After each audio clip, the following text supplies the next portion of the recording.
ติดตามข่าวอยู่ที่เมืองไซปูทอง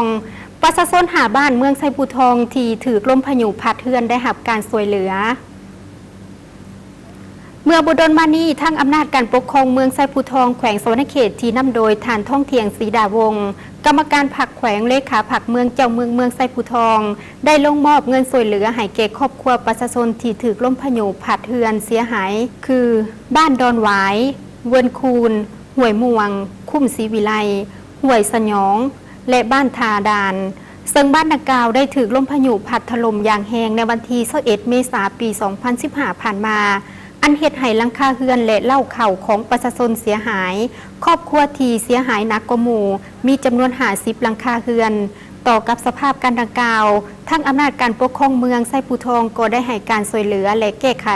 เพื่อบรรเทาทุกข์ในเบื้องต้นในหาบ้านรวมมูลค่าทั้งหมด168 ล้านกว่ากีบขณะเดียวกันนั้นทางพญาฐานทองดำจันทวงศ์องค์การพุทธศาสนาเมืองไซปูทองก็ได้ให้การช่วยเหลือบ้านที่ถือกระทบเป็นเงินสดจำนวน1,600,000 กีบในนี้ยังมีหมอนจำนวน420หน่วยผ้าห่ม58ผืนสาด98ผืน